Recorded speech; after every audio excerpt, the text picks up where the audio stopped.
What's next for markets? Hello, I'm Stephen Gregory. I head the quantitative research effort at Piper Sandler. I'm filling in this week for Michael Kantorowicz. I'm joined here today by Emily Nadell, who is the Deputy Chief Investment Strategist at Piper Sandler.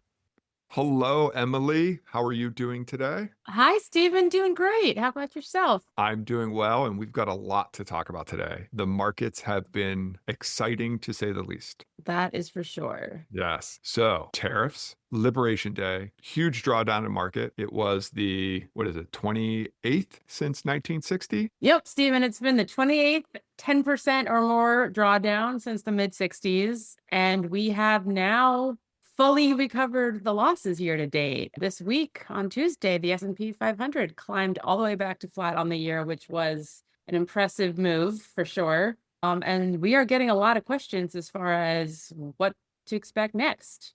I would agree with you that you've had so much movement in the markets. You had this enormous drawdown and then a sharp recovery in such a short amount of time, which is incredible in its own right. But a lot of investors seem to be wondering what's next. Where do we go from here? The market recovered, like you mentioned. The S&P 500 on Tuesday was back to pre-Liberation Day tariffs, even though we did begin to see some drawdowns.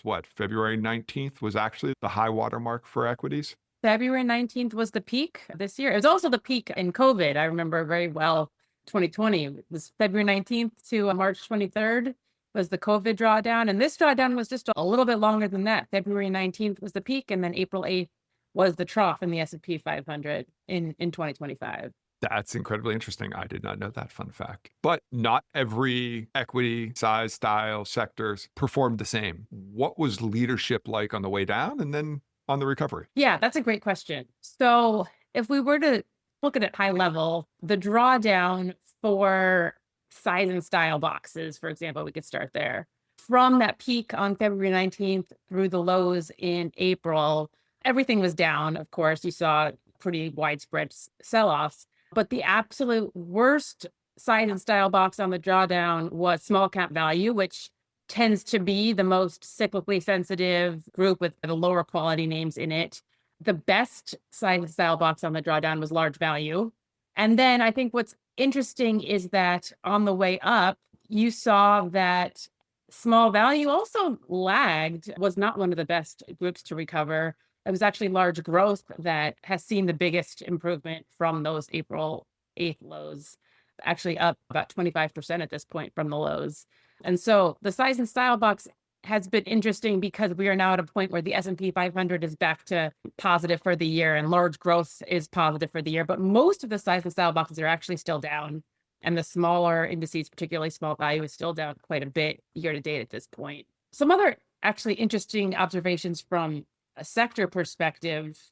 So if you look at looking specifically at the drawdown, the worst sectors, the sectors that declined the most in that drawdown were tech, was down the most. Tech was down over 25%. Discretionary and comm services. Those were the three worst performing sectors. And the drawdown, there were also the only three sectors that actually underperformed the S&P 500. And so what's interesting, I think, is that on the rebound, the move since April 8th, tech and discretionary have been some of the best sectors. So they have led the rise. But where we are now, when you look at the whole picture, year to date, tech and discretionary are still underperforming year to date. So they sold off really hard. They recovered more than everybody else, but overall net, they didn't recover as much as they underperformed on the way down. And so where we are now is still with those growthy sectors underperforming the market year to date. And the best sectors year to date are actually industrials, financials, the less growthy sectors actually. That's interesting. So on the way down and the way up, the best place to be was in flavors of larger caps. So the more defensive parts of the market, which is consistent with what kind of we've been talking about all year in the large over small. You have the economies of scale. You're better able to navigate this tariff situation. Because while we did get a pause in tariffs, there still are high tariffs around the world. And as Andy LaPerriere, our policy analyst, like point out, still at unprecedented levels of tariff rates. So what other kind of lessons could be learned from this move? I would say one thing that's really interesting from my seat is that looking again at what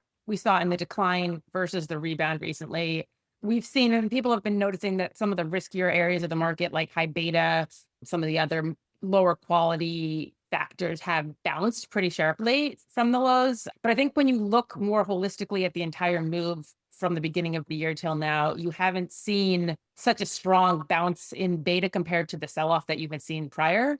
So we have seen these areas, these super cyclical areas in the market really got squashed and they bounced, but they certainly aren't even close to where they were at the start of the year. And so there is still certainly an element of risk, even though investors are getting back into those risky trades a little bit. I think there's still a good amount of hesitation in terms of going fully into the risk on story.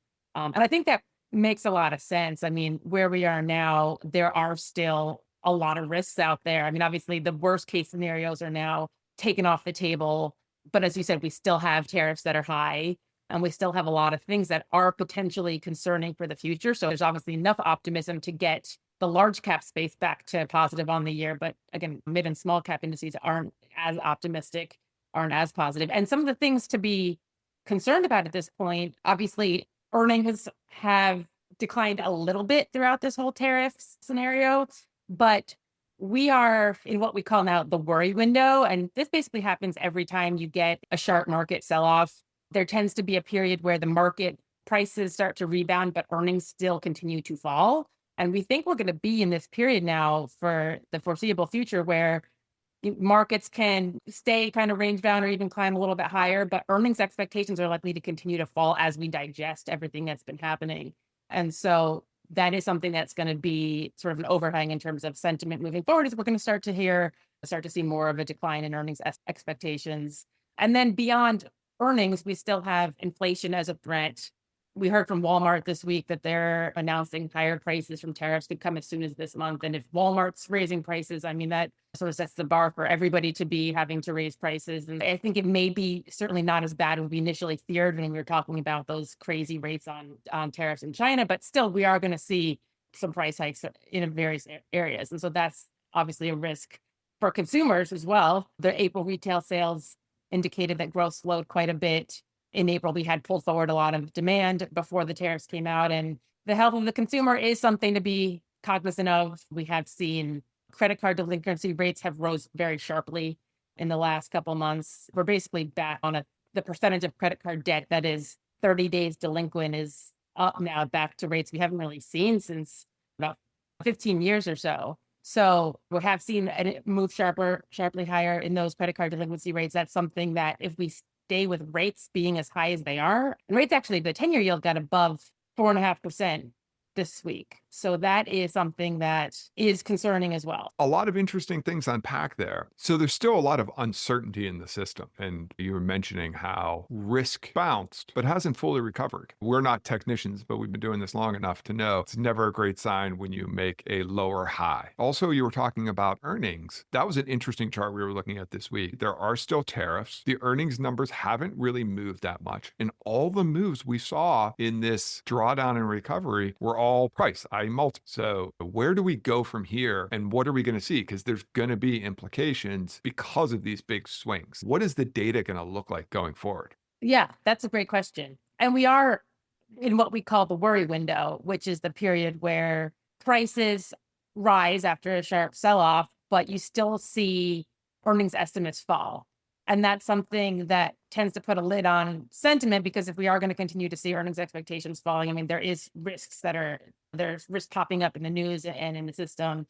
And so we've seen at this point, the soft data, so the most leading of the economic data, has seen wild swings over the last couple months. We could look at the Michigan sentiment data, which has just cratered over the last couple months. It just came out on Friday and it declined again, which I think surprised a lot of people. And so we saw a big move in that data. We've seen big moves in terms of investor sentiment. If you can look at the bullish, bearish, the percentage of investors that identify as being bullish or bearish, and we saw the bulls, the percentages identified as being bullish really collapse very quickly after the tariff announcements. So that data is likely to rebound fairly quickly. Sentiment data has the tendency to move quickly.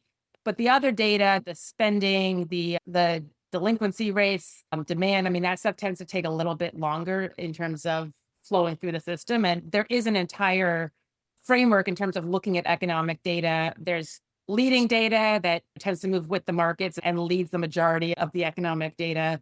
There's coincident data that lags the leading data. And then there's lagging data, which is the last of the economic data to turn. And so we are now in the point where we are still seeing some of the leading data falling. And so we have yet to see that flow through to the rest of the economy. And when we're in a situation like this, where the news happens so quickly, where we got terrible news and then much better news and things happen really fast, I mean, it's going to take a while for everything to sort of shake out and to see where things are going.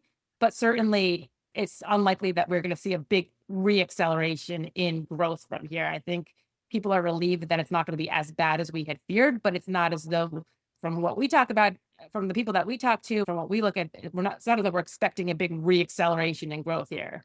And so that has interesting implications as far as positioning from here, because as I had mentioned, we've seen the risk factors have recovered a bit, but not as much as they sold off. And I think it's going to be, in some ways, more of the same, in the sense that we're not likely to see a big reacceleration in risk equities, which has been what we've seen for the last couple of years. You could speak to it. I know we've talked a lot about the bifurcation in earnings that we've seen over the last couple of years.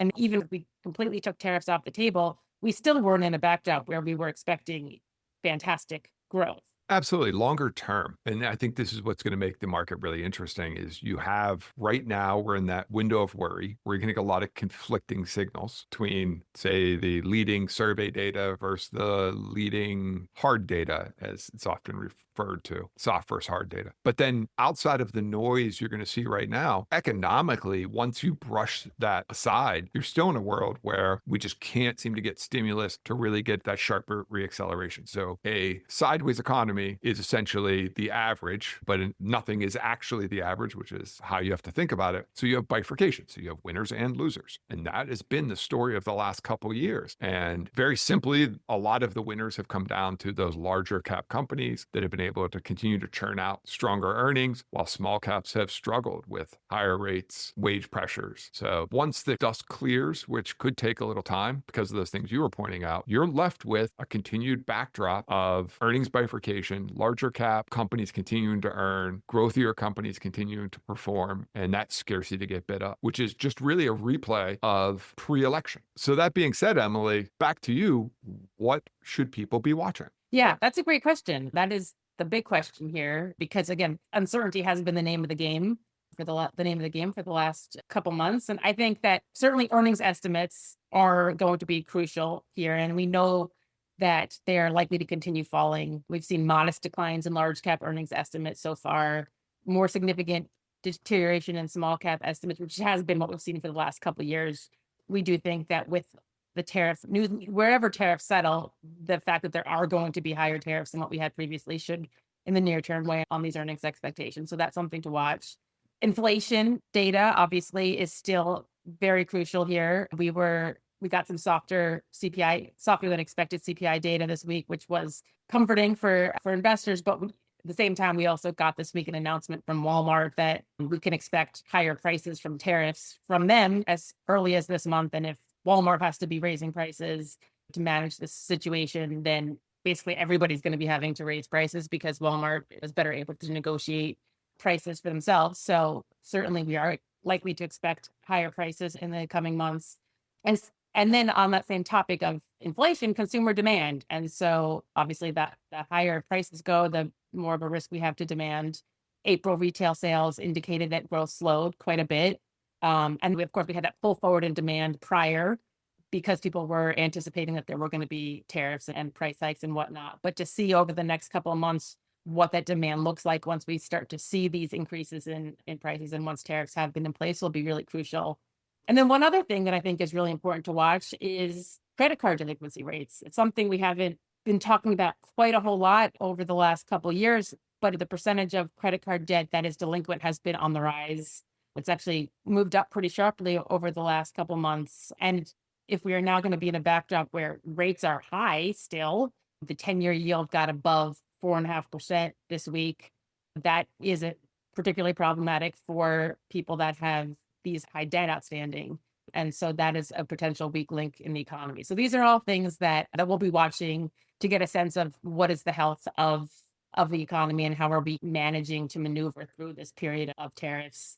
And then, of course, the headlines, everyone's following every single news headline that comes out of Washington, and that's certainly going to continue to drive moves in the market. One of our favorite charts, Stephen, we've been publishing a lot this year, has been the chart of the S&P 500 lined up with the trade uncertainty index from Bloomberg, and that's inverted. So as we've seen trade uncertainty spike higher, the market sold off, and then as that trade uncertainty has receded, the market has recovered. I mean, it's almost tick for tick. It's such an incredibly tight fit this year.